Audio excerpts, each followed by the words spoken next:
Warlocks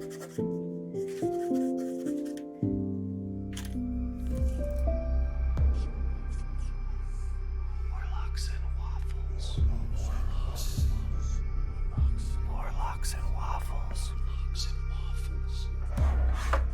Pact once broken, forged. Pact once broken, forged anew. Waffles. Warlocks and Waffles. Warlocks and Waffles.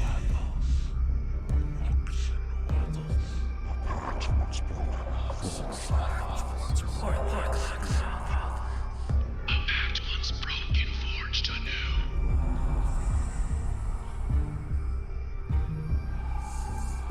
Warlocks and Waffles. Forged anew.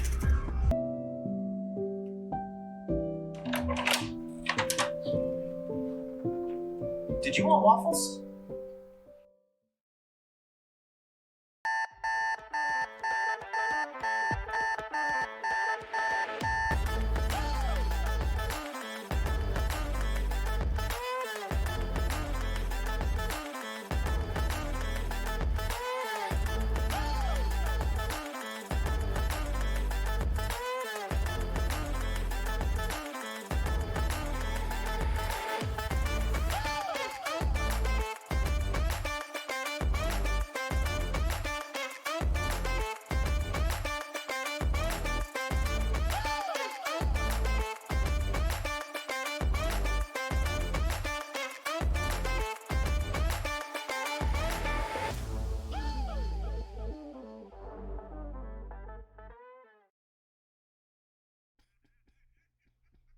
That's good. We are live. Oh, damn. Welcome to Warlocks and Waffles. I was going to say a few more things. That's why I caught you. Oh, Thank man. Good morning, everybody. Como se dice Dungeons and Dragons. There's a weird energy this morning, everybody. Both Junie and I are tired. That's yeah. Oh man. Yeah. You went French chef from Little Mermaid. It just, oh man. Welcome to the show, guys. This is Warlocks and Waffles. We are the only TTRPG morning show on the internet, or in person, live at events now. So good morning. You know what's sad? I wish we weren't, because I want challengers at this point. I kind of like, I really please. enjoy the energy of being able to, every time we introduce the show, being able to say we are the only one until someone challenges us for it. Mm-hmm. Like, so eventually somebody will step up and challenge us for that title, and at that point they will be destroyed. But in the meantime, we are the only ones. Let's see here. Junie, if you want to move a little bit that way. Nope, wrong way. Other way. Your other left. Yeah, perfect. There you go. Now you're center on my screen. Junie, what'd you eat for breakfast? Special K. Yeah. What about you? What do you have for breakfast? Oh, I'm eating leftover Domino's. Oh God, I wish I had that. Oh. Can I tell you something? And then people, once again, this is Junie's hot takes on food preferences and stuff. Do you have a favorite pizza place? It could be local. It could be, somewhere you're just like, oh yeah, I like Dominic's. Something you have a place. You don't have to be specific and name it, but do you have a place? Here's the thing. Mm-hmm. I live in an area that is almost exclusively chain restaurants. Okay. And it is the most frustrating thing in the world for me that I don't have we have one. We have a couple of small pizza places, but they're not crazy, oh man, yeah, you've got to try Mr. Dr. Professor pizzas Like he's the best. TM. That's a great pizza place name. If I ever open a pizza place, Yeah, I would. Come out to We're Mr. gonna Dr. redact Professor this. Pizzas. We're gonna make sure that we make this like, oh hey, only don't steal. It's my original C. Okay, Yeah. but you have preferences. You like, oh, I like sauce ratio and cheese. absolutely. And, like, okay. I used to work at uh, used to work at Little Caesars, so I have very strong pizza opinions. okay. So when I was younger, Domino's, I feel like, was a different beast. I feel would like agree. Domino's was a different beast than it is now. And when I was younger, their sauce was a little spicier. Mm. And for some reason, that's just what my family ordered. I knew how to order a pizza, I think at 5. Mm. Like, I think the numbers I knew were They taught you the 911. important stuff. 911, my mom's phone number, and then how to order a pizza from Domino's. Like, I think those were the 3 things I knew how to do at a very early age. And then we had like a commercial like delivery man who Mhm.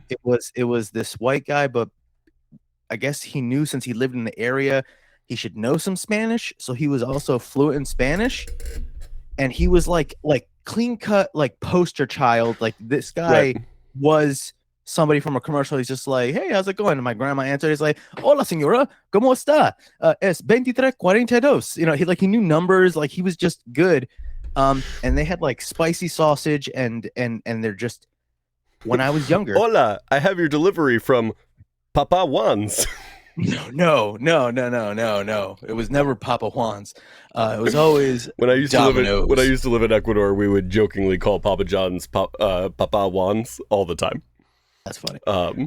But I, like, for some reason, like, I have this standard now where my favorite pizza is Domino's pizza circa early 1990s.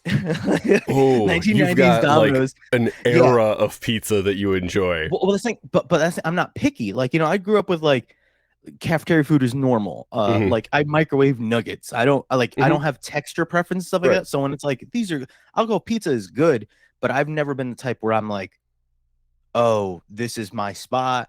Oh, like, I'm really picky on things. And Mhm. then something came up the other day and made me think about it. And then I realized, have you ever talked about something and not realized how passionate you were about it until someone pointed it out to you? Yes, you're describing my life.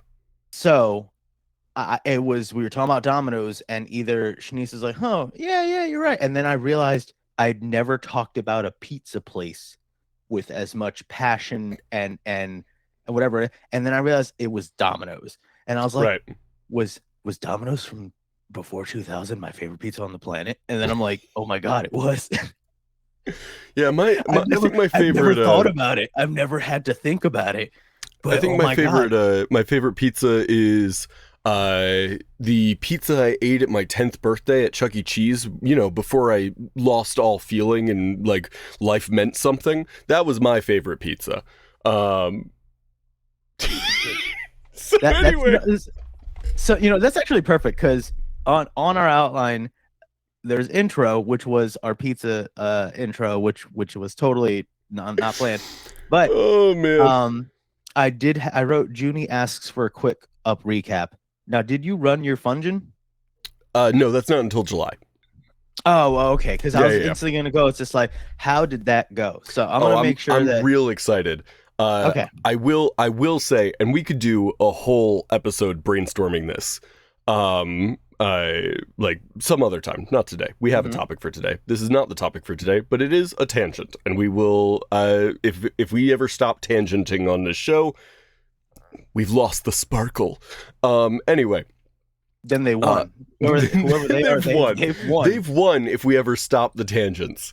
Every day we get hate mail saying, hey, stop tangenting. And we say, no, we do not negotiate with terrorists. Anyway, completely unrelated. Because I have that live game coming up, I don't run a lot of in-person games anymore. So I'm like, I want to run more in-person games. Like planning to run a game in person has been so exciting. I want to start running more in-person games again.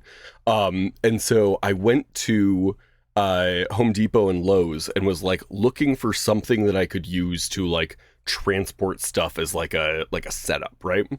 Mhm. And I found at Lowe's this like it's essentially 3 different toolboxes that like Mhm. interlock with each other and then have like a handle and wheels on it so the whole thing rolls. Okay. And I'm like, I'm gonna turn that into my like mobile battle station of Okay. DMing. Of like, this one contains all of my DM stuff, like my screen and my like notebooks and my stuff like that. This one contains all of my like player stuff, like the player's handbooks and the dice and the minis and stuff like that. This one I was gonna contains all of the minis and battle maps and tech and stuff like that. I And could show just you mine build because I out a have most full of it thing. next to me. I have a lot of it next to me right now. Where I had at a Goodwill. They I don't know what it was, but it was like it was it was $1. It was a full pack of I think these are like little like organizational cubes for like makeup and Oh, whatnot like nice. that. But like it was some of them long, and I think I got it was like 10 of them or more. That's Then I cool. was like, that's just a little collapsible dice tray right Right. there. So I have a lot of little dice trays.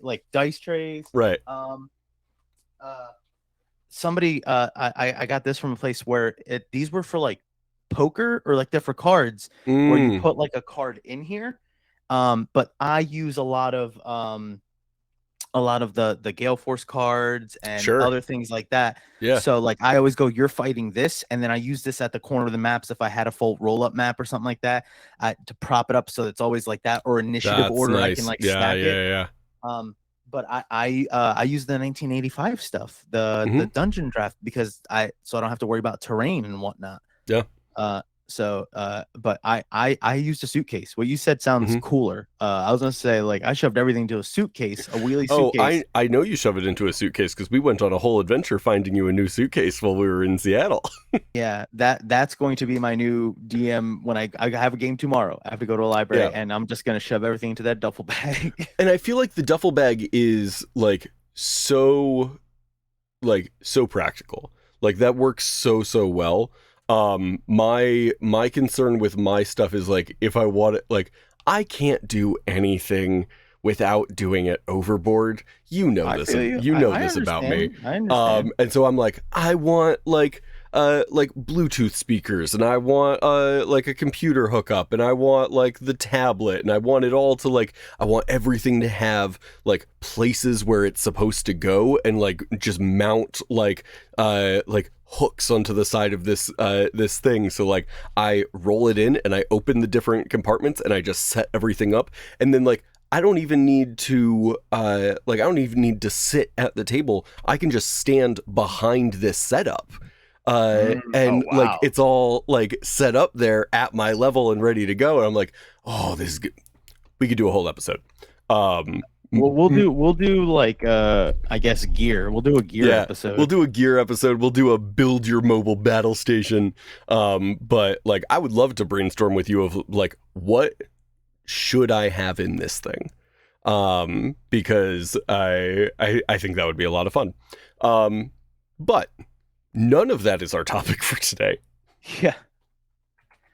I'm We writing down a gear episode because Oh yeah, I would love to talk gear, especially because like you run more in-person games than I do at this point. But like I used to only run in person. Like I didn't run anything online until COVID.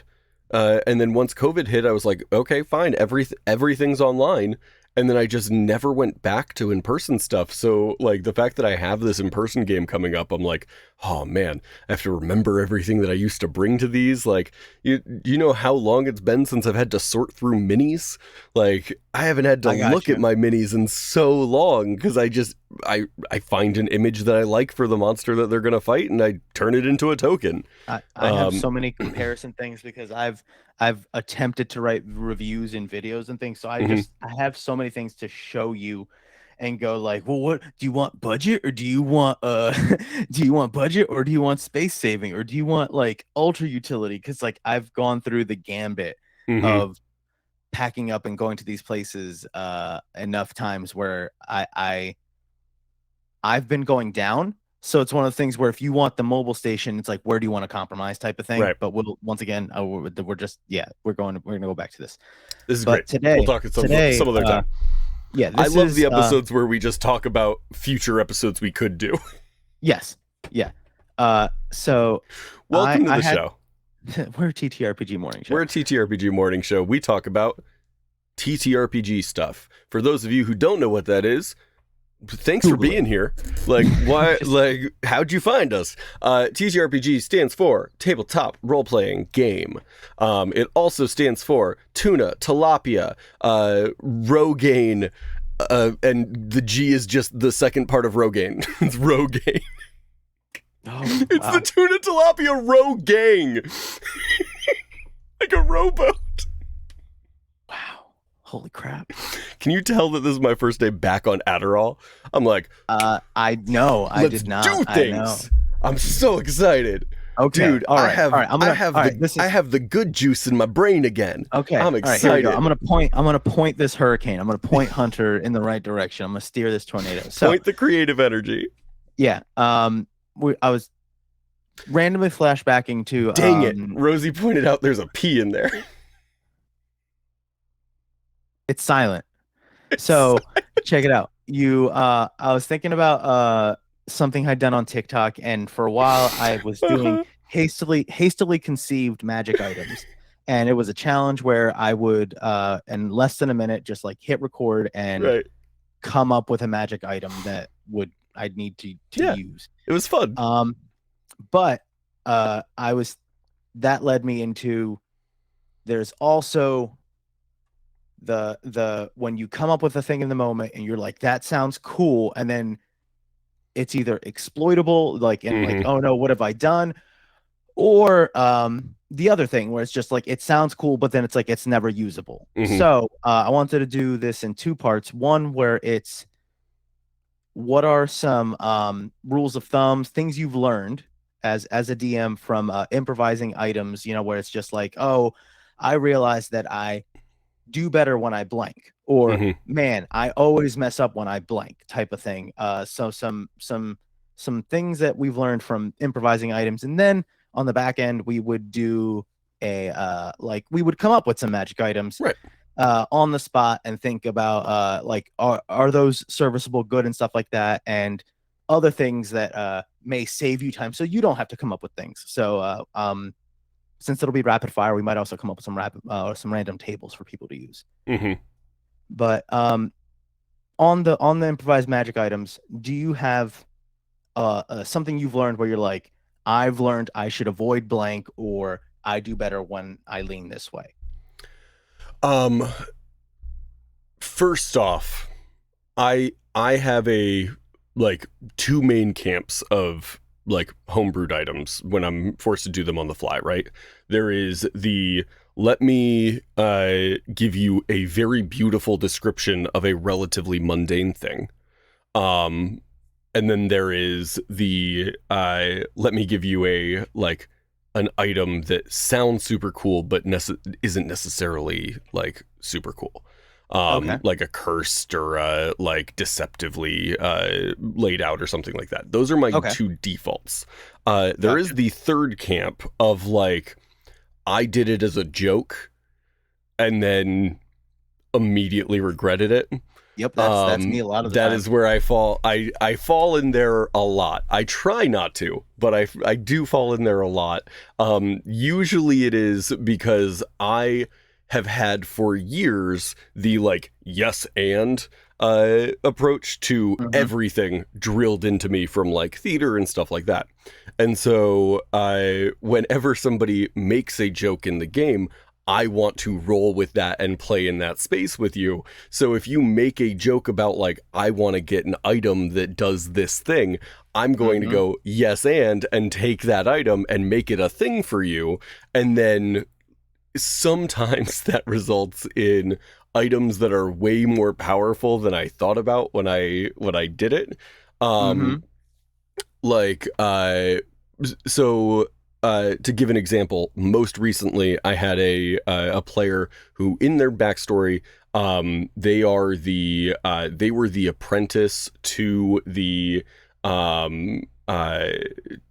the coopersmith, the person that makes like barrels Okay. in their town. That was their background, was that they were the Okay. apprentice to this coopersmith, and they built up this coopersmith as like this like iconic like man's man type of person who like had been in the town for forever, and there's like legends about this guy, about him like going out and chopping down a tree in like one swing and stuff like that. And so I took that note and I was like, okay, what if I made that like a real thing where he legitimately could chop down a tree in one swing? And so I had given him a magic axe that like he could swing and chop down a tree in one swing with it. And I was like, that's a funny like little a little thing. It's an NPC's item, so like it should never be exploited because it shouldn't fall into the hands of the party. Yeah. But then their story got like substantially more dramatic. And like the town that they were from was attacked, and like a lot of people died, including his mentor, the coopersmith. And then they took the axe. Of course. So Yeah. now they have this axe that can just chop down trees in a single swing. And so they have like gone out and done stuff with that where they're like just chopping down trees. And the first time they did it, it was like very roleplay centric, of like he was really, really angry and he like stormed off and he's like, I just need to burn off some anger, and he swing the axe at the tree and like chop down the tree with one swing. But then they've sort of like been talking about, oh, what are the other uses for this? Like, what constitutes a tree? Like, what constitutes a tree? Like, is a question I never thought I would get asked when making that item. Of like, if we go against an ent, is an ent a tree? Damn. They sure look like a tree. If I swing this axe at an ent, do I get to chop it in half in one swing? And I think the answer is yes. I honestly, because I opened this can of worms and I have to deal with the fact that they're there now. It's so funny because I know how I would rule that, and I would go, it couldn't be a living creature, and people are going, well, plants are alive. A tree is a living creature. Yes, but I think sentience is where almost like the magic detects sentience, and that's almost like where I would draw the line as far as like, because I know that means if a druid has cast detect like speak with plants on a tree, you're now more than a tree. Like that's personally so you're saying how if a druid is talking to the tree at the time, you can't chop it in half? Yeah, because then because you know it's so weird, and this is problematic. Maybe I guess my line is if I can talk with you, like it's so bad, but like if I can talk to you and there's some sort of reciprocation there, it's like you're not an object, and you know what I mean, you're not just a like something that can be like brought down without like thought. And you know, it's like, what about animals? It's like they can understand you. There's some communication back and forth, right? But like I get like a tree, you know, like you know, that is a tree person, but then it becomes a person. That's where it's like where I would draw the line. But as far as monsters go, they're in the plant category. Correct. It gets into a weird area. I always felt that magic works best when it has rules, and that I know that when I usually do things, I go, you know what? I bet magic's a dick and is like real specific, and it's like when the guy casted it and said tree, he imagined a tree. So if you try to like do it on anything else, it's like that's not a tree, and it's like, well, what are you talking about? There's a tree. It's like there's some deep curse on it where if you try and chop something down that's not a tree with it, it'll turn you into a tree. Like something dumb where it's just like, why can't I chop down this tree? It's like, because it's not a tree, some elves live in it. It's a house now. You know what I mean? Like something real this isn't a specific tree. like that. This isn't a tree. It's technically a very tall grass. Like You know what I mean? Like something where it's just like biologically, this so does not fall specific. into the tree category. Like it's one of those things where it's like if you could argue it to the point of this, it's like no. You see, I tied a rope between this tree and that tree, and now they're a gate. They're both together, one thing. You know, a spoiler for anybody that watches Dungeons and Daddies, but they were all somewhere and they wanted to banish themselves, but you can only banish one person. So the logic was, wait a second, let's all get married real fast, and then we'll be like one body and soul. Yeah. And they were in space, technically over Utah, international. So somebody married them, and then they all banished each other because now they were married and they were one person. Right, they're one entity. That's so stupid. That was the logic. It's like, that's some genius logic. Like that was them. You know, well, they play fast and loose with things, and I was just like, ooh.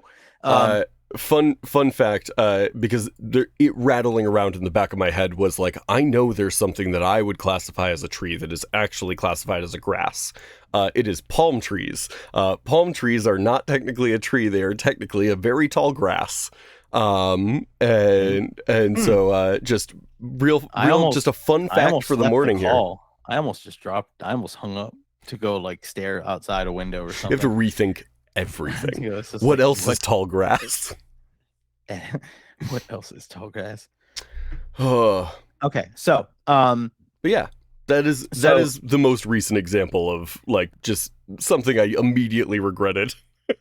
For me, I've run into I give things multifunctionality, and then it's either the second use never gets used, or I run into I always do it for somebody that decides all of a sudden they are emotionally attached to their other thing. So I'm like, oh, they use a great axe or something. So I was like, okay, I'll give them a great axe, but I want to give them something cool. So I think I gave them a great axe where it looked like a turtle shell, the blades were like turtle shell.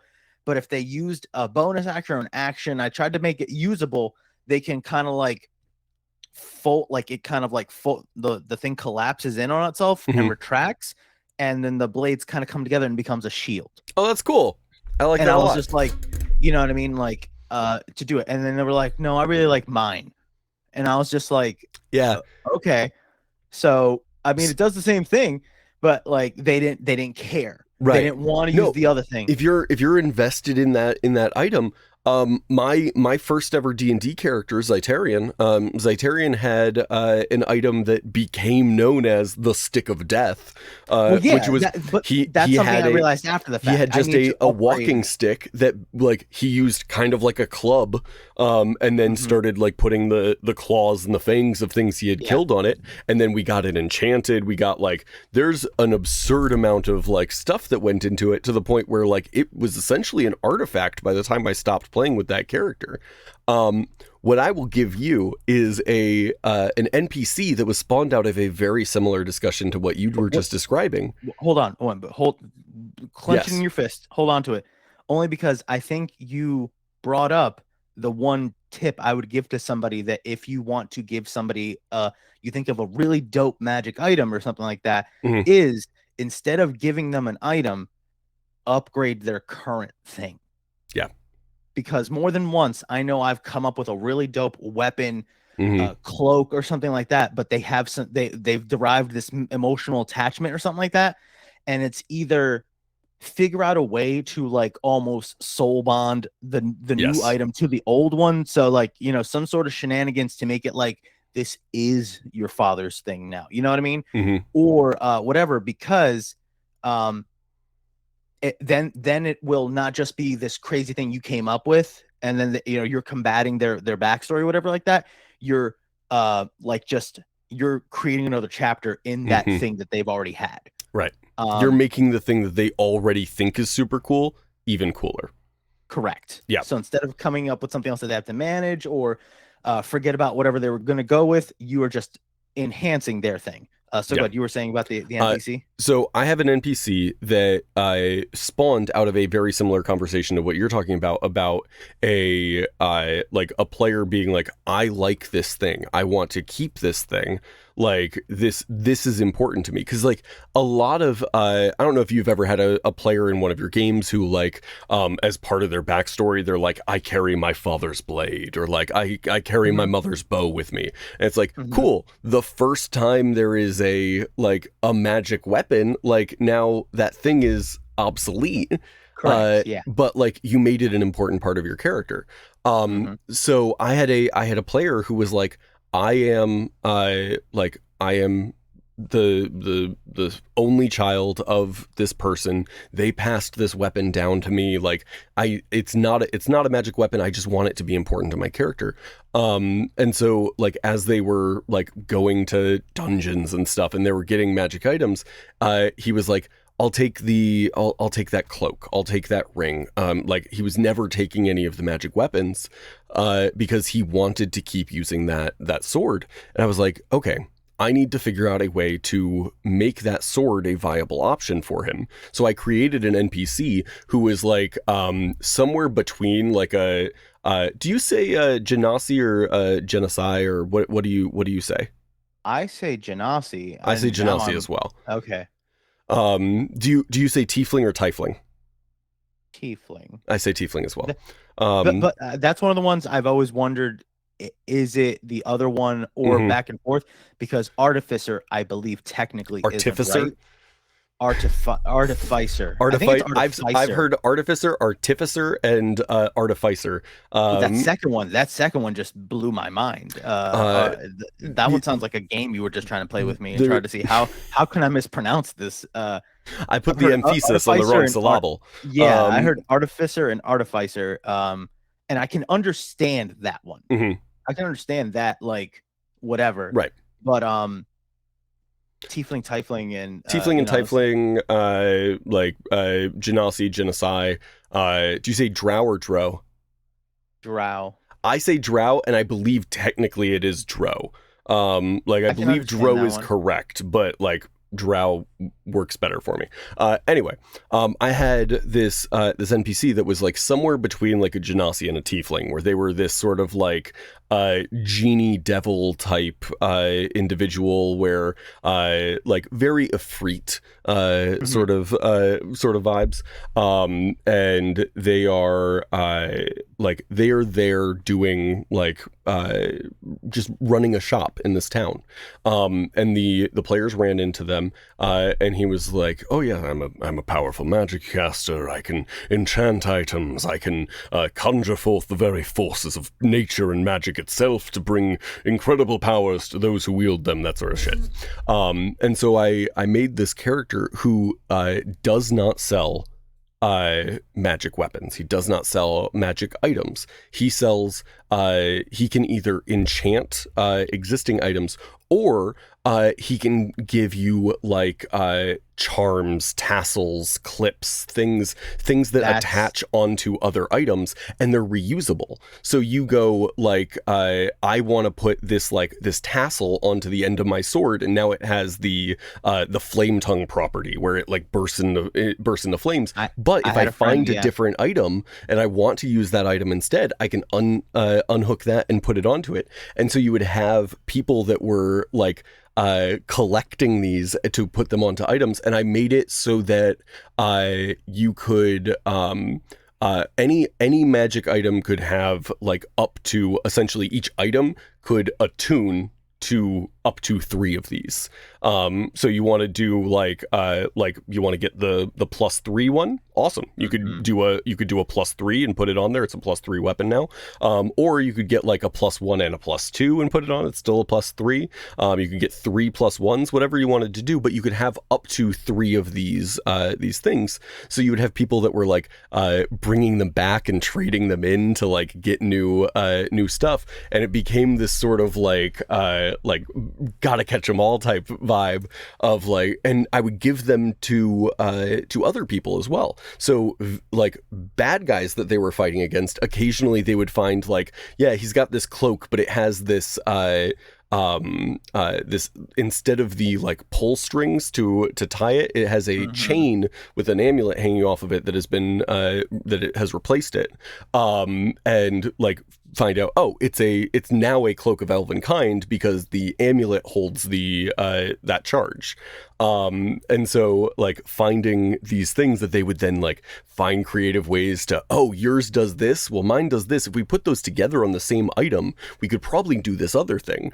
And gave them some creativity as well of like, how do you think these things work together? Like if you have a like a flame tongue and an ice brand charm, and you put them onto the same weapon, what does that do? What does that look Does that like? make a whole new property? Like, do they work together? Can you activate one at a time? Do they create something wholly new? What does that look like? And allowing the players to sort of voice their like, well, I think it would be this, and then another person would be like, actually, I think it would be this, and it becomes a like party conversation. And obviously, I'm always going to take like the players' like desire for the thing into account.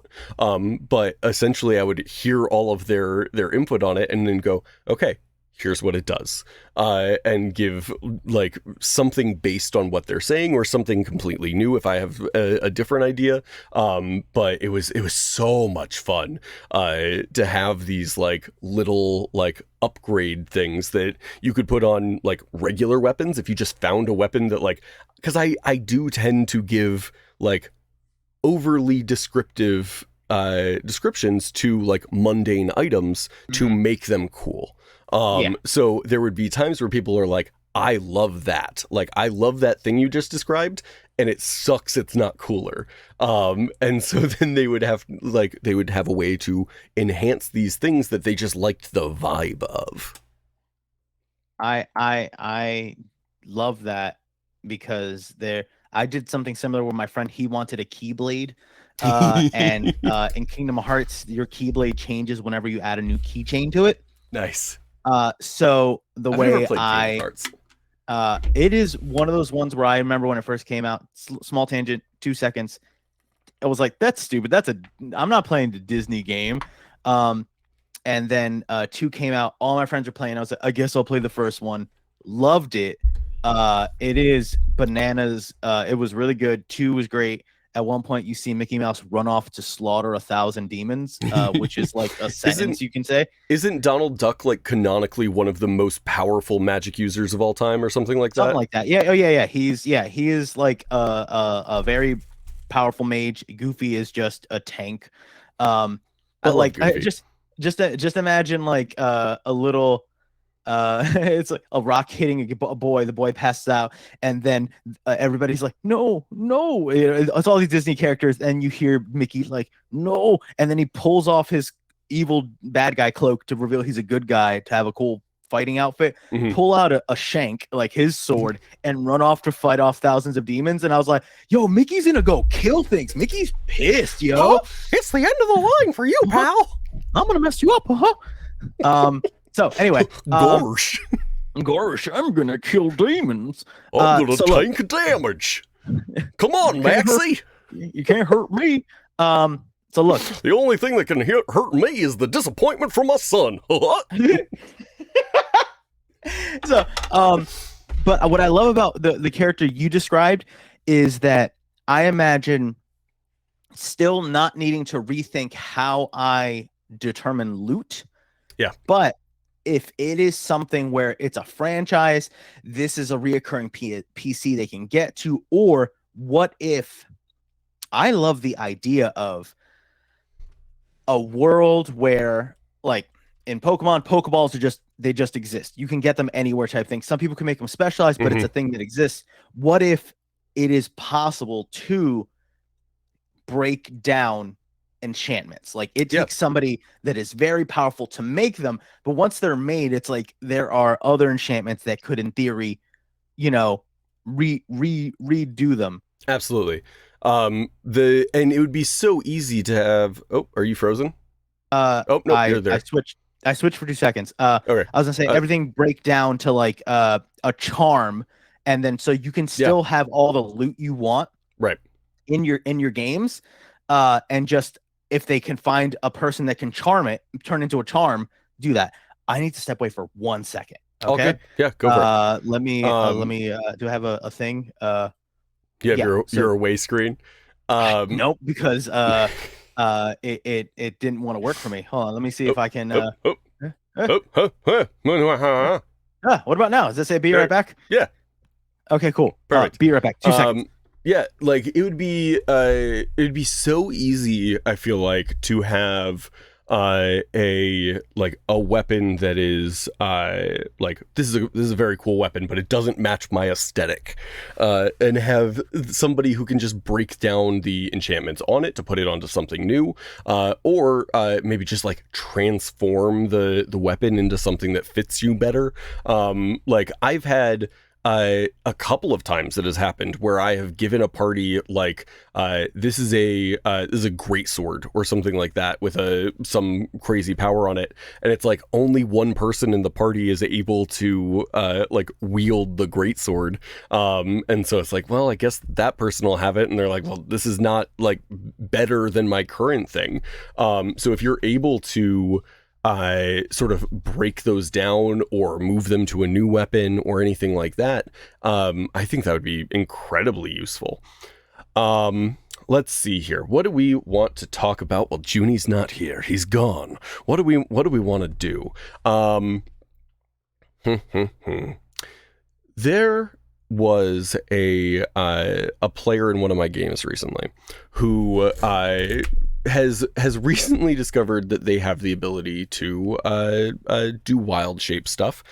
They've done wild shape in the past, but like their wild shape has gotten substantially better. They're a Circle of the Moon druid, and they don't really like wild shape all that much. And so they've recently started sort of playing around with it and looking into it.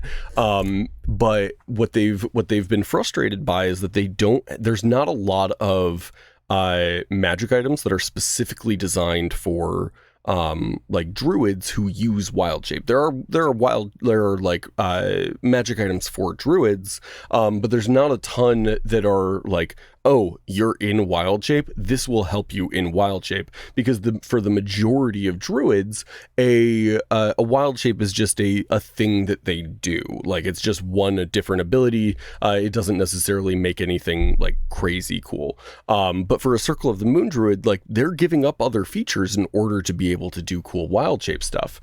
So I started working on different like magic items that could be used in their wild shape form.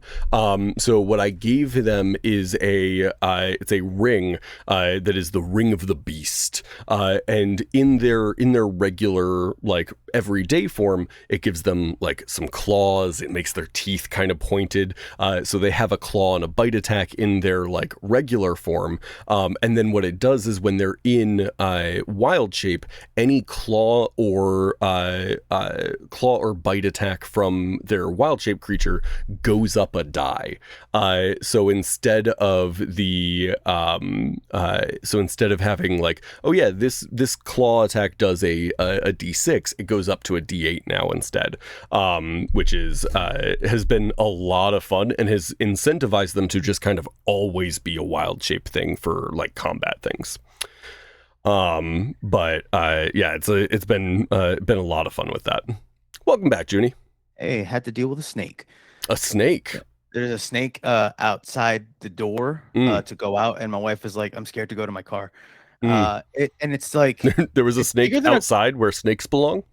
But no, it's like right outside the door. Right outside to the point where it's like, totally get bite that. your foot type of thing. Yeah. And it's bigger than like a garden snake, like a little green one. It's brown. And I'm like, that's okay. Mm-hmm. It's just enough to be like, all right, that's more serious than like, I'm like, hey, it's a big worm. Right. It's too big of a snake to say it's just a snake. Yeah.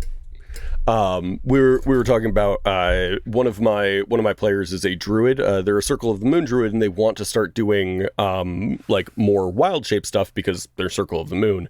But they're like the majority of their magic items are like very, very good, and so it's not practical for like combat for them to go wild shape because they're not a like that's not what most of their items are for. And so I gave them a ring called the Ring of the Beast, which when they're not in wild shape, it gives them a claw and a bite attack by giving them like their nails grow out and their teeth become kind of pointed. But when they are like primal savagery, yeah, kind of like primal savagery type stuff. Yeah. But when they are in wild shape, if they have that ring, it increases any claw or bites attacks by a die. So instead of being a D6, it becomes a D8. Instead of a D8, it becomes a D10. And so it makes those like those animals that they want to be wild shaping into that much more like deadly. It also has required them to like really keep in mind when they're choosing their wild shape stuff. Does this creature have a bite? Does this creature have a claw? Because if it doesn't, like that ring is not necessarily helpful to them. So they're like keeping those things in mind as they're like strategizing their battle, which has been very, very fun. I like it a lot. That is a fun. It's I don't know why I imagined it like this, where it is like an item that if you wear it, it can give you like animalistic stuff when you're in your human shape. And then I imagined, did you ever used to play Sonic? You ever used to play any of the newer Sonic games like Sonic? The Knuckles like would he has like pointy like these crazy things, but if you got him an upgrade, it was like shovel claws and it was like whatever. And I just imagine like you almost become like Battle Cat from like He-Man, where it's just like you get animalistic stuff and whatever, and then when you turn into your beast, your claws are silvered. You know what I mean? It's to signify like the boost and the stuff. You know what I mean? Like it's almost like it shows on the other end type of thing. You could very easily give a druid a set of armor that like is designed to wild shape with them, so when they wild shape, the armor transforms into armor for whatever creature they're in. Instead of melding, it changes. That'd be super cool. Like battle like He-Man is like 100% the move there of like you could be a saber-toothed tiger or you could be a fully armored saber-toothed tiger. My we found a bunch of like He-Man action figures at a garage sale once when I was little, and my brother found them like 2 seconds before I found them and like grabbed them, and he was like, "These are mine," and I was like, but I want those," and he was like, "Nope, these are mine," and then he bought them, and then he never played with them, but he wouldn't let me play with them because they were his toys, and I never forgave him. I forgave him. I don't care that much. Junie, we've talked a lot about like the things that we've regretted making, the things that we've enjoyed making. What else goes into like making magic items on the fly type of stuff?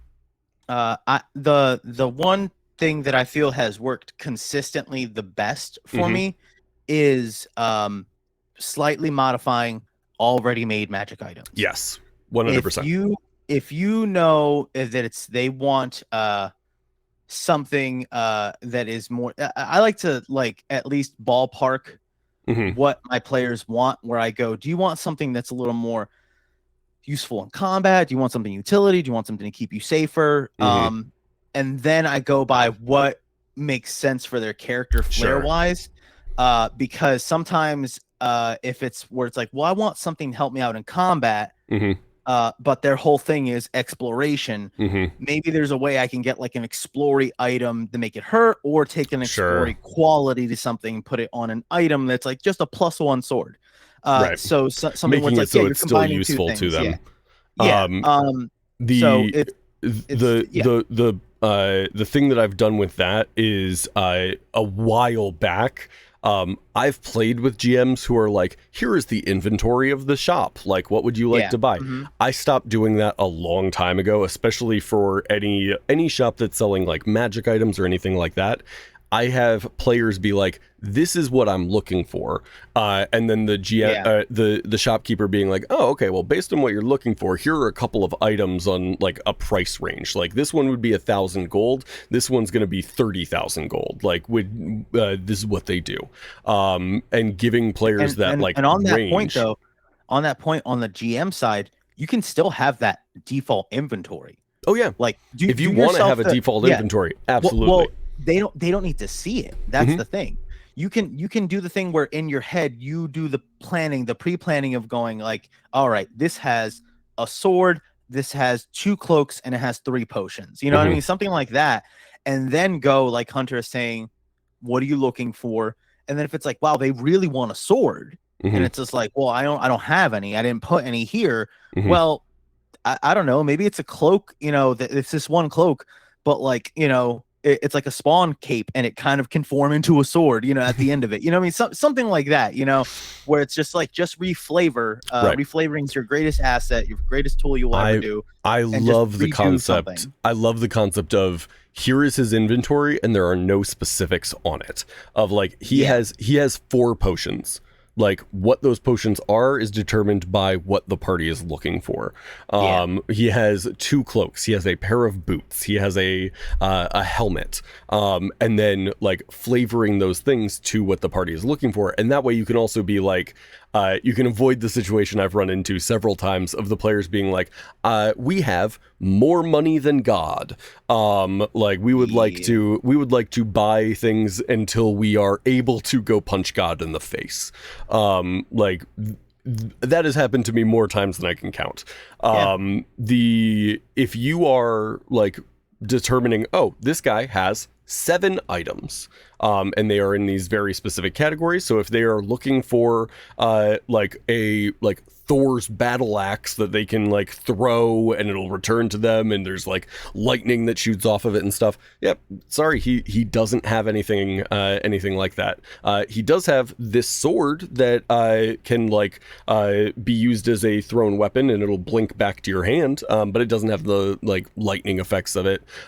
You can like sort of monitor those expectations. I like that a lot. That's a very, very good tip. Yeah.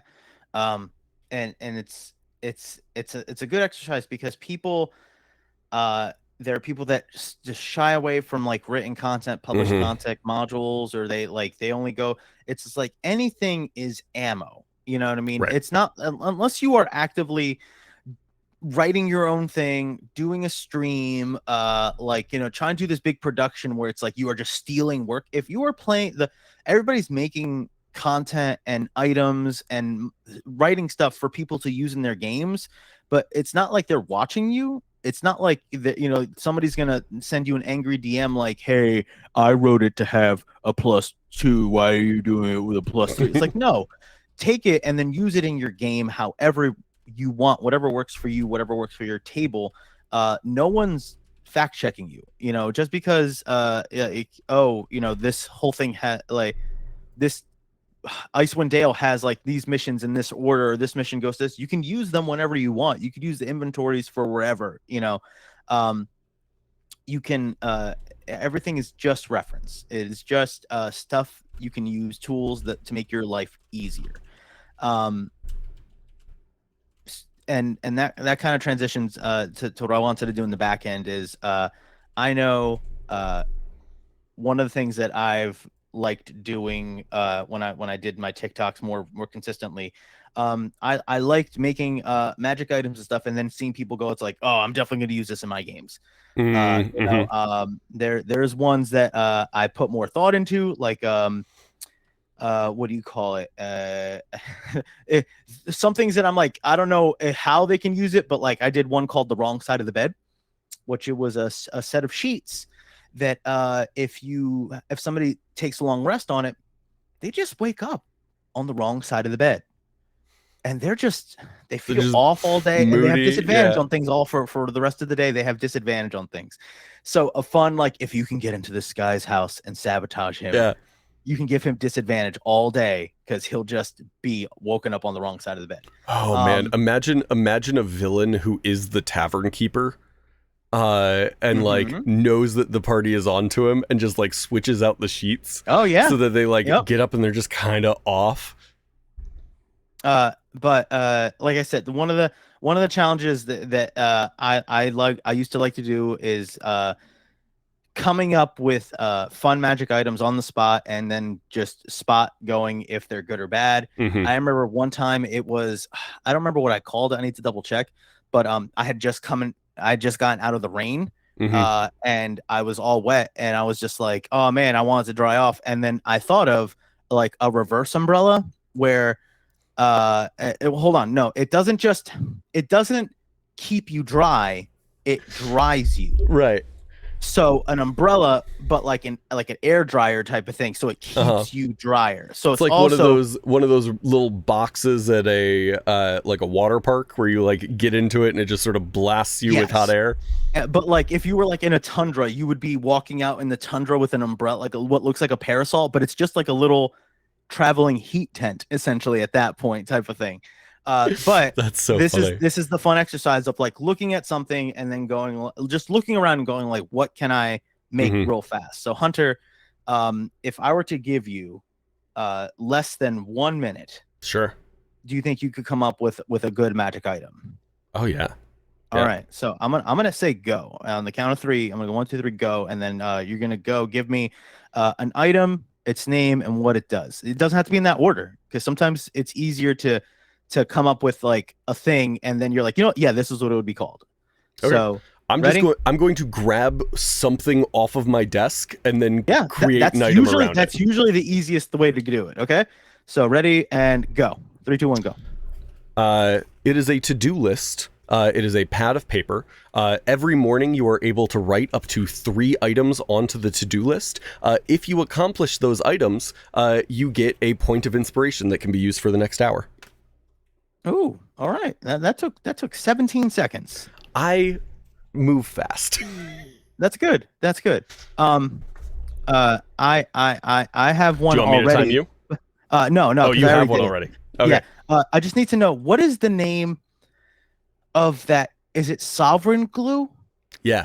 Sovereign Glue. Okay. So I looked to my right and I was like, all right, yeah, what am I going to do? Because I literally looked to my right and within arm's reach, there is also a pad of paper, right? Probably the same pad of paper. It sits right in front of me at all times because otherwise I will forget stuff. Immediately next to that is this weird, this clamp I have, right? Okay. And then I thought about it and I was just like, what about instead of Sovereign Glue, a Sovereign Clamp? And it's like Sovereign Glue and an immovable rod, but it's literally like only the person that's attuned to it, you can clamp something, and it is just perma there. I like that a lot. Like Sovereign Glue. That's really good. And then nobody else can do it except for you, because you're so attuned to this item. And it's like imagine an immovable rod, but that needs attunement. Because I think immovable rods anybody can use. I think so. Imagine an immovable rod that only the person that attuned to it could do it. And that person's otherwise dead. You need like a dispel magic or something like that to so get imagine rid of it. how horrifying an immovable rod is if the person dies. Yeah. It's there now. Somebody has to disenchant it. If you want to play with the rule of like after this many hundreds of years or after a person dies, then it becomes less and things wear out. Also, that's another tip for magic items. If somebody wants something that's a little too good, make it, but then say it's really old and slightly janky. So if like you don't want to give them slippers of spider climb because it's like rarer than you would have given them, maybe make it that they're falling apart, really well worn, and they can't stay on a surface, but they can move across it, but they can't stick there. Yeah. But yeah, so like a Sovereign Clamp, that's mine right there. I like that. I like that a lot. Sovereign Clamp. You think you could do another one? You think you got some more in you? Yeah, I can. I can do something else. All right, ready? Go for it. What do you got? Let's go with. This is a business card keeper. At any point, you can open it up and it will produce a business card for your adventuring party, or whatever else you would like it to display. It's kind of like psychic paper from Doctor Who. Ooh, okay. But it will create one card that you can hand to somebody, and it will stay with them. It will also bond with the person that you give it to, so that it just like kind of stays in their memory of like, oh, You said the super duper to do list group. Yeah, they like Okay. I remember them. I heard about them a while back. It just always kind of stays in the back of the back of their head as like, oh, I've heard of them. Okay, I like that. As soon as you said that, I looked at all the papery things around me, and I was like, "God, this is too close to his," because everything I want to do. I have these, but that actually, I to play off of that one because I think that's really cool. I have the deck of many things and the deck of many fates, where it's just like you could pull, and I think it's real funny that the idea of getting like imprinting yourself on that, right? Because I remember when I did an artificer, my first artificer, there's one of their abilities is to like you can do like a little imprint on something. You can make a small like sound or smell or visual on a thing. So he made business cards. Yeah. Where if you it was like a holographic looking font, but when you tilted it the right way and the light caught it, it would whisper his name and be like Benny Mastiff, It was just like a little cheesy That's thing. That's a good right? name. But I thought about it, but what if there was a deck of cards where it is they're blank, and then if you can get people to imprint on it, it's almost like a trick. If you can get people to touch the deck, right, a card for that person comes up, and then it's the deck of many people, right, and it's like a Rolodex. Pretty much, kinda, but it functions like a deck of many, like the deck of illusions. Okay. So imagine. Oh, you can create like an illusion of that an illusion person? of a person.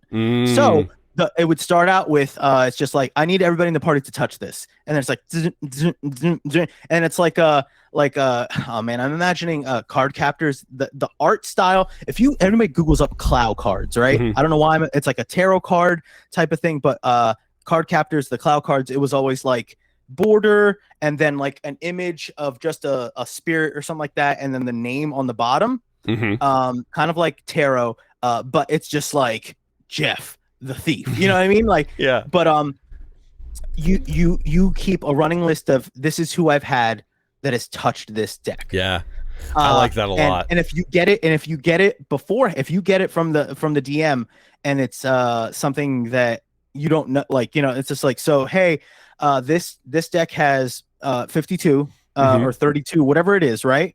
You can fan them out. You don't know 7 of these people. There's 7 people here, but when you throw them out there, it's essentially the rules for deck of illusions, but it is people. So it'll be like, in your command type of thing. So it's not like, oh, that person was hostile to you, so when you summon it, the person's gonna be hostile to you. Like, at least make it so it's beneficial and not so wild cardy, but it does have to be drawn at random, so people don't know what they're gonna get, if it's gonna be useful or not. Right. It's just like, yo, having 2 of me would be really good right now. I'm in this. But so it's not inexhaustible, it's just one of those things where it's like you can't recharge them, like, you know what I mean? Because that's what I was on the fence with. Could you recharge these cards once it was done? Could you throw it back in and you got a blank one? Or I've used the me card for today, I can't use me again. I feel like if I was the GM of it, I would say once a card has been imprinted, it is imprinted. It can be thrown out, but then it is consumed, and you can't have multiple of the same person in the deck at one time. But if you've already used that card, you could then touch the deck again and pull out another one of you in the future. Like I always have a me. I always have a me in the deck type of thing. That's right. Like there's always one of whoever is using the deck because they're holding the deck. Yeah. That reminds me of I had an NPC in my game for a while who was a pirate captain who was like very, very paranoid. And the party had to interact with him a lot. But when they went to his ship, one of the things that they noticed was in the captain's quarters, when they were brought in there to talk with the captain, there was a table, and the table looked like there was water moving on it, and there was this beautifully made model of the ship resting on the table. And they were like, oh, that's it's beautiful. Like that's very cool. When they eventually they ended up taking over that ship, the pirate captain had like gone off the deep end. They ended up killing him. They took control of the ship, and what they found when they searched his cabin was they found this bag that was hidden away underneath that table. And when they opened it, they saw that there were like tiny figurines of everybody from the crew. And if you put them onto the model of the ship, they would all come to life and go to wherever their real life counterpart was on the ship, and would start like moving around and doing whatever the other people on the ship were doing. And so the captain would sit in his quarters and he would just watch for anybody that's like, why are they gathering? Why are they talking? These guys are getting ready to mutiny. And he would like use it to like stamp out insubordination. And like got rid of a lot of people that weren't doing anything suspicious, but like was just this ultra paranoid individual. And yeah, they had a lot of fun with that item for a while after they got a whole new crew, and they saw the little token, like all the little figures changed to be those other people. It was a very, very cool item that they had for a while. Watching some of the like creative uses they had for it was very fun. That sounds cool. That sounds really dope. I think who's next? So is your go or is it my go? I think I did the deck, so I think it's your go. What do you got? Can you crank out another thing? What do you got in you? These are Nintendo Switch controllers. Somebody attunes to these items, but then they give the item to somebody else, and that other person is now able to fully control the person who is attuned to these items. Holy crap! That's interesting. Oh, wow. So you have like the barbarian who is attuned to it, and then the like artificer who has just studied war tactics in the back, like using the barbarian as just a living weapon. That's interesting. Holy crap. You know how I could definitely see that being used? Do you know how like the fighter that has the is superiority die that lets you command somebody else to do something on your turn or their turn type thing, give it like giving that feature to somebody else. Yeah. So I'm like, I don't know if it's a bonus action or you have to use your action to use it. But it's essentially the warlord from 4th edition. Where they had a lot of like battlefield command tactics of like on my turn I say, hey, do that again, and they like somebody else gets to do that thing. I really like that. My mind immediately goes to like in the heat of battle, one of the controllers gets like tossed, and like two people, like each person has a controller, and so one person is able to like move the barbarian and the other person's able to attack with the barbarian, but like they can't do them at the same time. Hold on, I need to apologize real quick. I'm sorry, Liz. It is helpful if Liz, your paladin in the chat said helpful if your paladin or barbarian gets turned against you. Correct. If you're somebody on your team is mind controlled, the ability to make snap them out of it or at least pilot them in a different direction, that would be very helpful. You just push the reset button and they just sort of like stop doing anything for a little bit and have to like reboot. What's interesting about this is this idea is that it's voluntary. It's voluntarily giving up that control. It's a voluntary. It's a symbol of trust potentially. You know what I mean? Where it's just like, look, I need you to Jaeger me. I need you to Jaeger pilot me. And it'll be something where I almost imagine it causing exhaustion after it was used. Oh, I agree. Because you're doing things on your turn, and then they're also doing stuff with you on their turn. Yeah, and the benefit of it is it's like almost like a haste spell where it's like you can do a full another thing because this thing is pushing your body past that limit. So it's that, hey, you can push me. I'm gonna get tired afterwards, so not to abuse this. it's like, here, I'm giving this to you. Mhm. So there's that management resource of like, I can attack with so and so. Do we Mhm. need that extra damage? So it's like, as a bonus action, I'm gonna make so and so attack again. But then it's like, all right, they're gonna get tired after a certain point, where it's just Mhm. like they're being pushed. But I really like that one. There's a lot to that, because There's so much you that's can do a with good it, thing. right? Yeah. Like if you have a character that you know is like likely to go down, or something like that. Mhm. Like imagine having it be like we had the rogue do this. Like we had the rogue attune to this item, because occasionally the rogue will just Oh, like God. wander off and get into traps and nonsense and stuff, and so we need to be able to push the home button and have him like find his way back to the controller. There's so many different ways that it could be used. I don't know why this reminds me of this reminds me of, like you said, the home button. Mhm. And I thought, like, train of thought, home button, like a GPS. It reminded me of an unfortunate situation where somebody improvised a weapon for me, and it was like this sounded cool at first.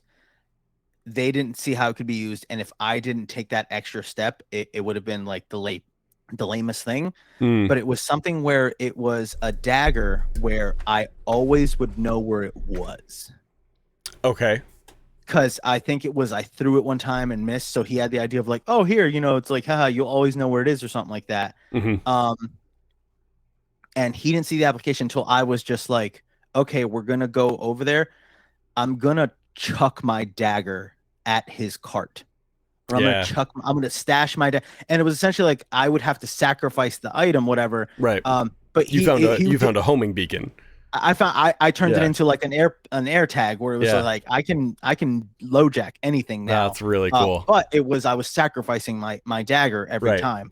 But then he was just like, oh, okay, because he was doing something where he was like, this thing got away, and I was like, could I stash it on him? Like, Mhm. could I find a way to put it on him, type thing?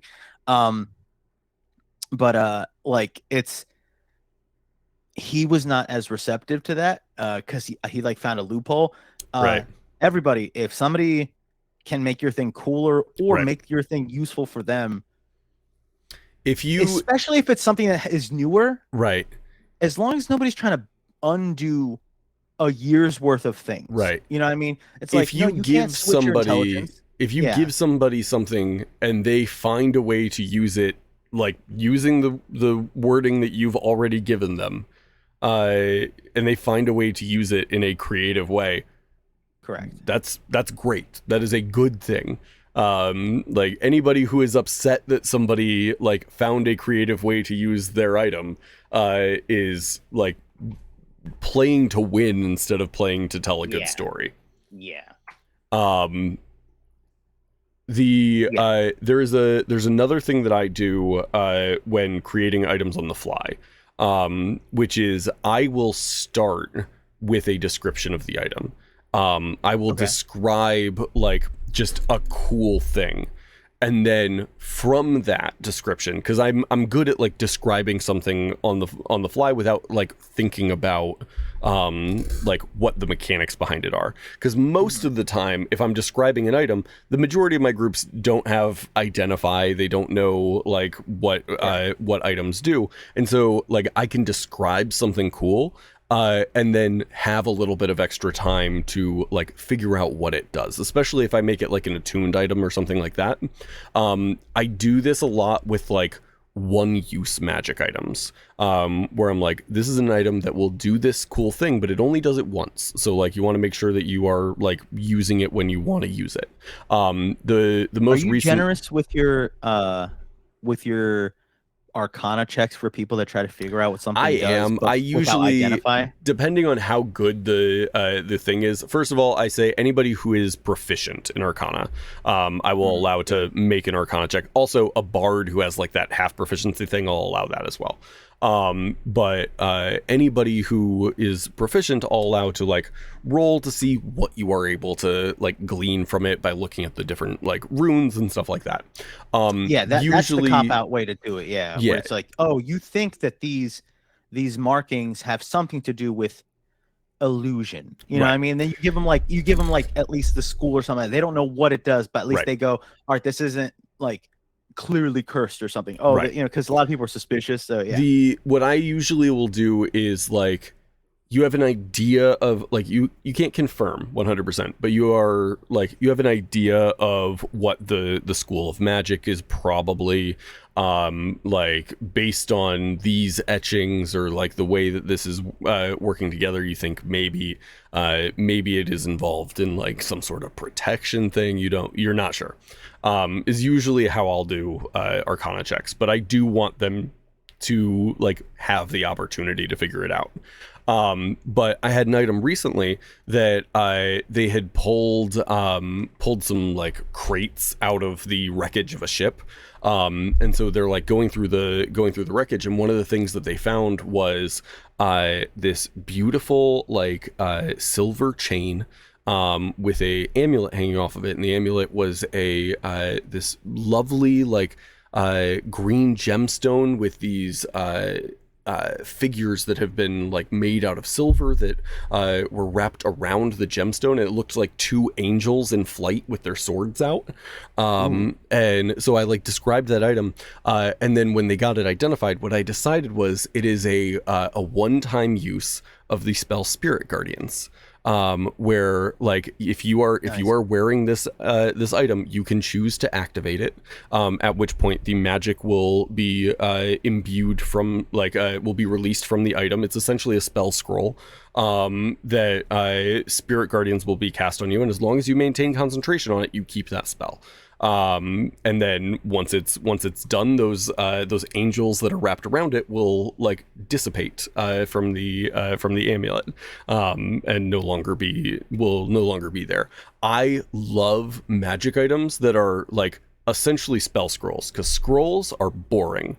But if you give if you give an item that is like, this is a one-time use item, I find that players are more excited about like, oh, we found an item that lets us do this cool thing one time, than they are about like, oh, we found a scroll of fireball or something like that. Yeah. I am. There's two things. One, I have a love-hate relationship with one-time use items, Okay. because then you get into the RPG. Sure. I need to save this because I don't know when I'm going to need it type Right. thing. So I'm really big on like recharging, once a day type of thing. So then it becomes like a once a session. Like I can do this thing one time. That or like almost like a breath weapon roll for recharge type of thing.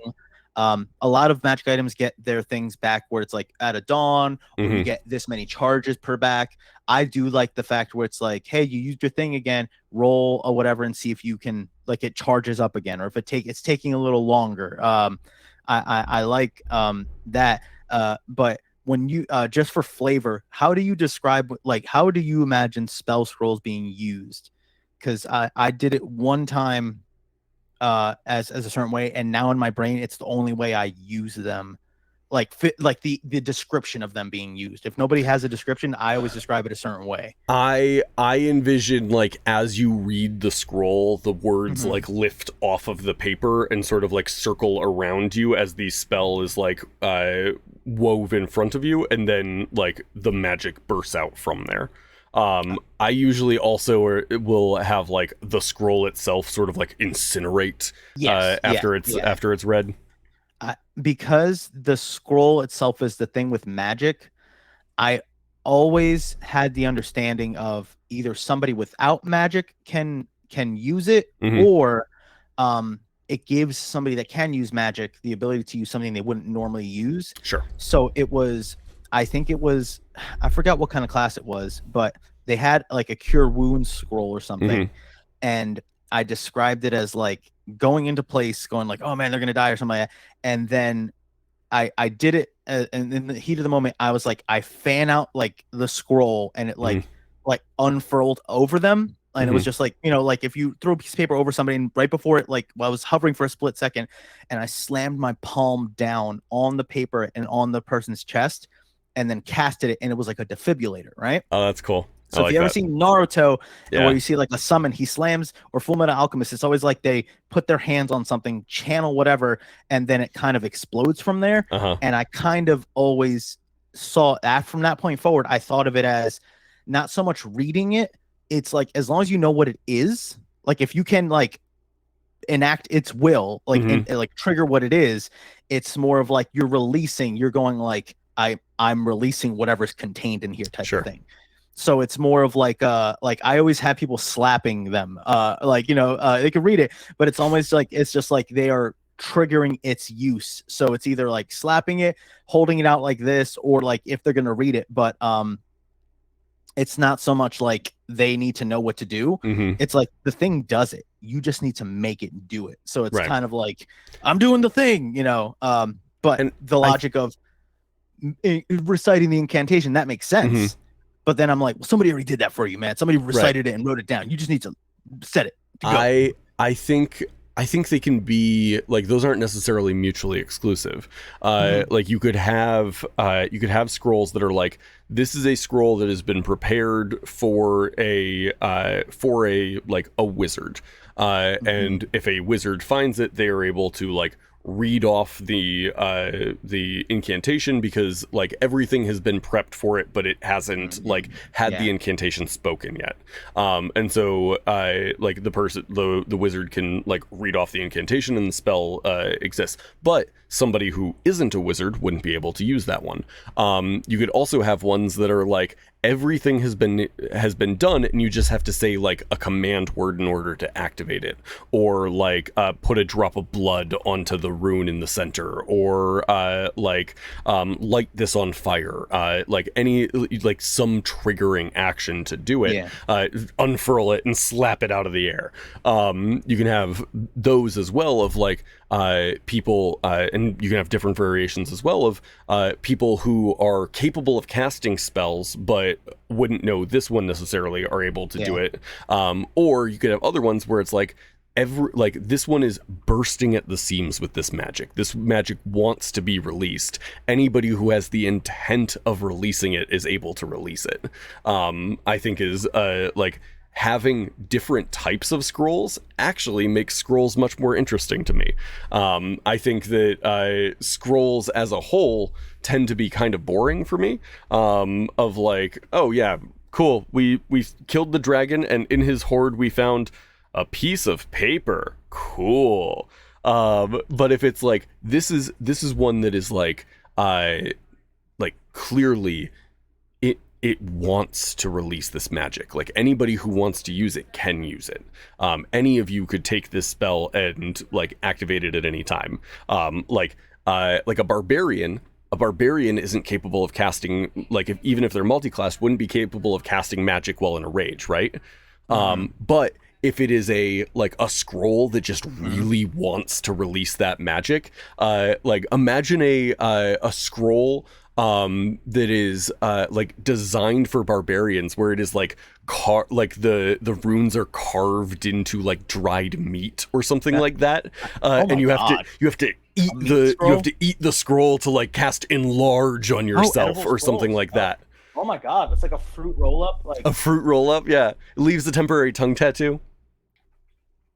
All right, I have 3 items that have been spawned throughout the course of this conversation. I know we're running a little long and whatnot. The first thing was I looked at my bowl of cereal that I was eating, and I thought of, how there's Hayward's handy spice pouch. Yeah. Right. I thought of like it started one way and then it got another way.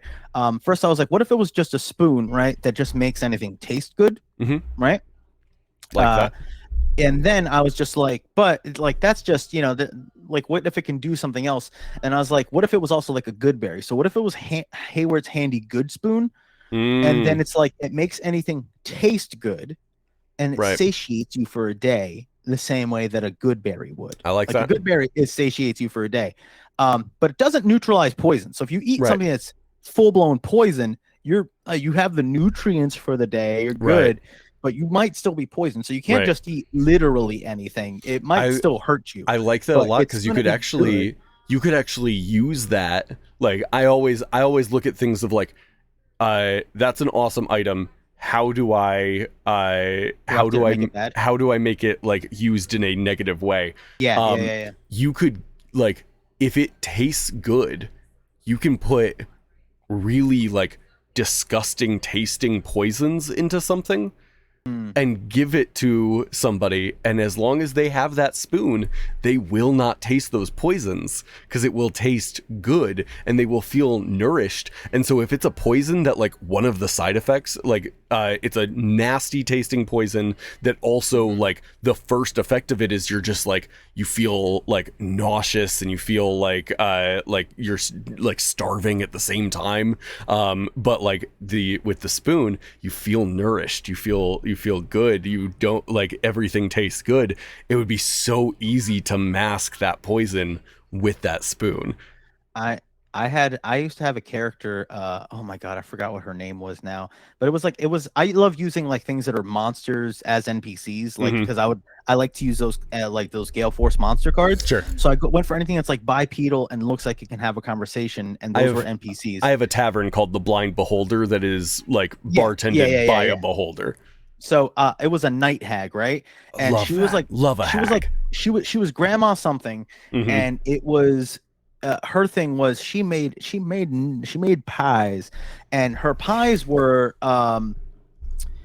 she loved making them, and people loved getting them, but for two different reasons: because they tasted great, but there was always a percentage chance that they can give you nightmares. Okay. And it was also the chance where it could just give you the worst bathroom situation ever. So it was like it was just like people, they tasted good, so people did like getting it. It's just like, I'm in the mood for a nightmare pie, and it would be like it's like if you're lactose intolerant and you eat a bunch of dairy, going like, Yeah, I know I'm gonna pay for this later, but it's so good. Or right. people would buy them for other people as pranks. So that was a fun thing in the world. But then I thought about, like, what if it was like a restaurant and it's like it's really successful, and you're like, you'd go and the food doesn't smell great, or the food smells great, and it tastes delicious, but it tastes delicious just because all the spoons in this restaurant are these Hayward's Handy Good spoons. If you were to eat it any other way, the food's real bad, but nobody wants to tell grandma because it's like you'd be hurting her feelings. So it's just like, don't tell her it's just the spoons. But like I instantly want to go that way. But real quick, barbarian using a spell scroll, because I've already said, like, I like to have people hit it. Imagine taking it, it's just like you give a fireball scroll to a barbarian, it's just like, dude, fireball, and he's just like, got it, and he gets it, crumbles it into a paper ball, and chucks it like a baseball, and then hits it with their freaking hammer, it with their hammer, and they hit a fireball out of the park. Alternatively, like, same vibe, throws it up into the air in front of them while they're in melee with this with a combatant, throws it in front of them so it unfurls, and then they bring their axe through the scroll into the dude and just like detonates the fireball on this guy, so they're gonna get hit with it, but like, they're like, this guy's fucked. That's freaking cool. So I also wrote edible scroll because I do think the idea edible of, scroll like, is very fun. Like, like nori, it's like, it's like, you have to eat these effects type of thing. But I thought of one that is really good, and I actually want to workshop this one with you because I don't have the limitations on it. But imagine, like, one sheet. I just imagine that one sheet, like one spell scroll, but imagine like having somehow more than one sheet, but something that's called a cheat sheet, right? And it lets you, when I tell people, like, oh, I've done the shenanigans where I'm like, oh, pick a spell, and it'll be something like, you get something that lets you cast something that's a higher spell than you can normally cast. So it's like, you can cast up to 2. I want you to pick any level 4 spell for a reason. You know what I mean? It's like, oh, you get 1 free 4 or something like that. But imagine, like, it's like roll, and I don't know if it should be like any spell, like roll a d10 and you get a free spell from that level So what if you get an 8? You know what I mean? But then it's like I should pick what it is, or do I still let them pick? But like the idea of like it's a cheat sheet, it full blown lets you pick a spell from something, or it just lets you cast it. I don't know which is. That.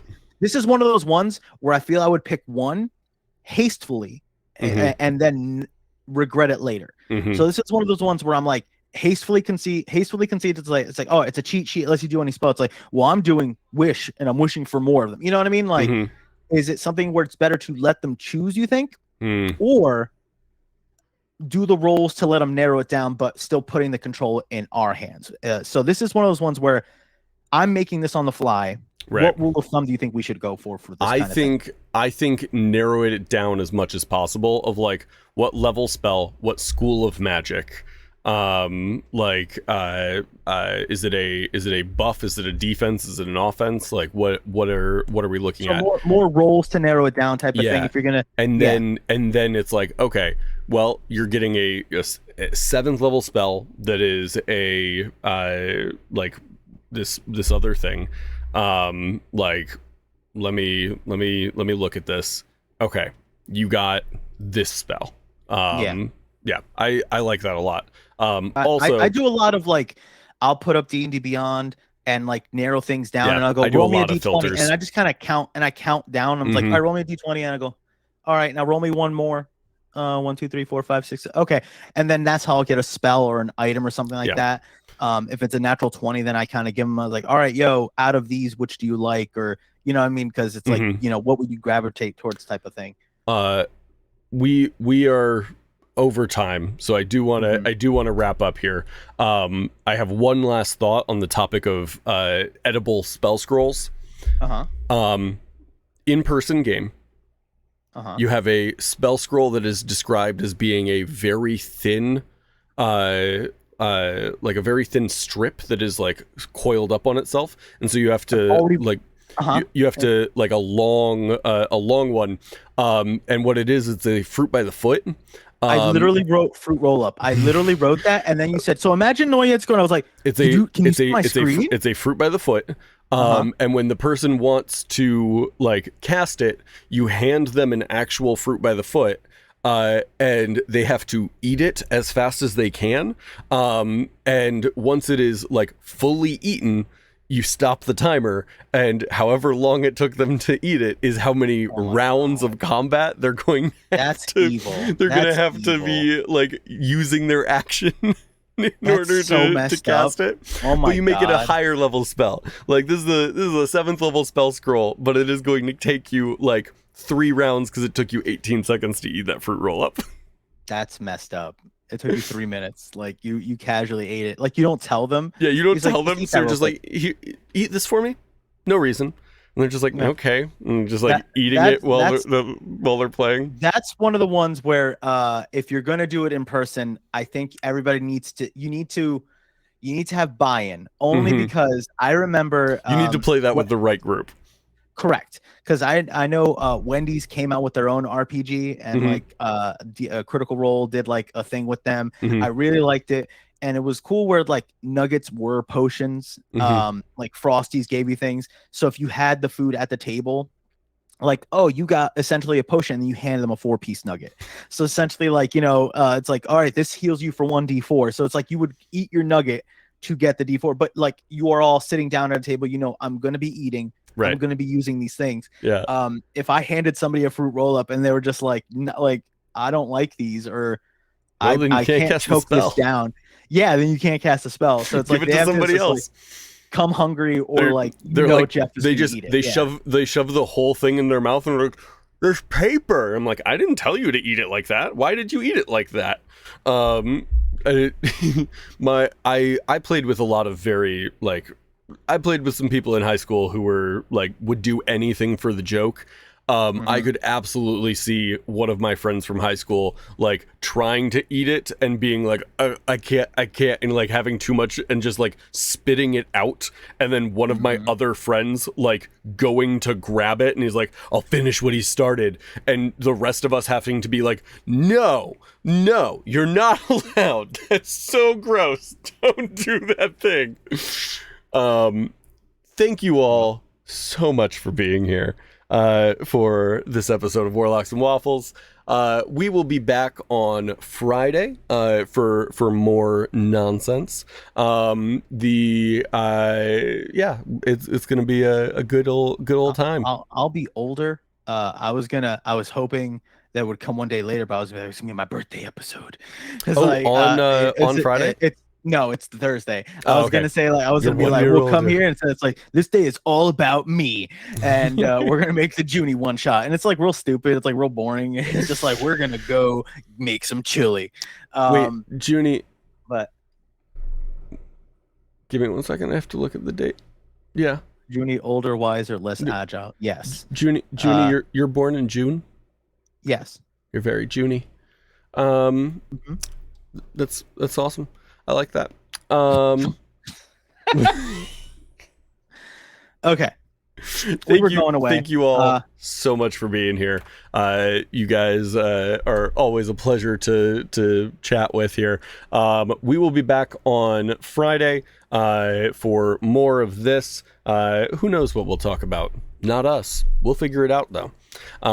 So join us then. If you're not in the Discord yet, join the Discord. Got a lot of fun people in there, and it's always growing, which is fun to see. Have a great rest of your weekend.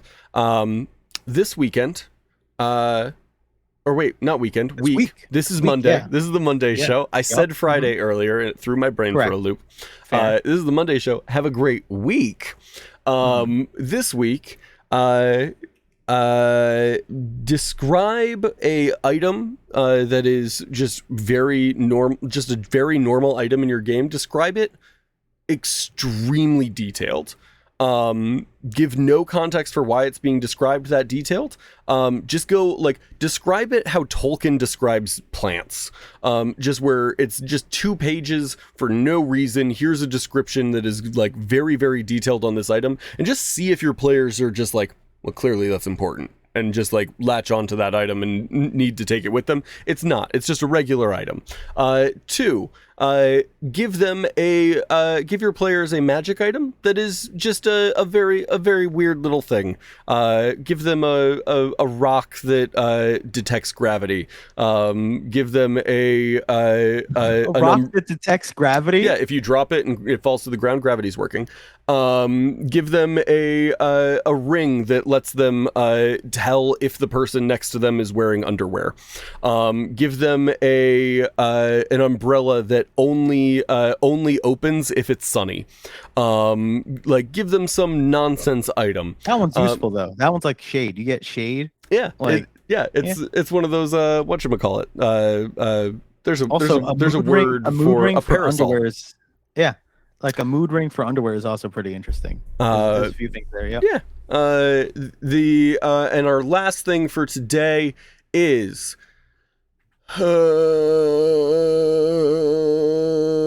I'm blanking on anything. You got anything, Judy? Darn, I had like 3 things while you were saying those, and I was just like, you lost them? And then I wrote down underwear mood ring because I really wanted to like do that.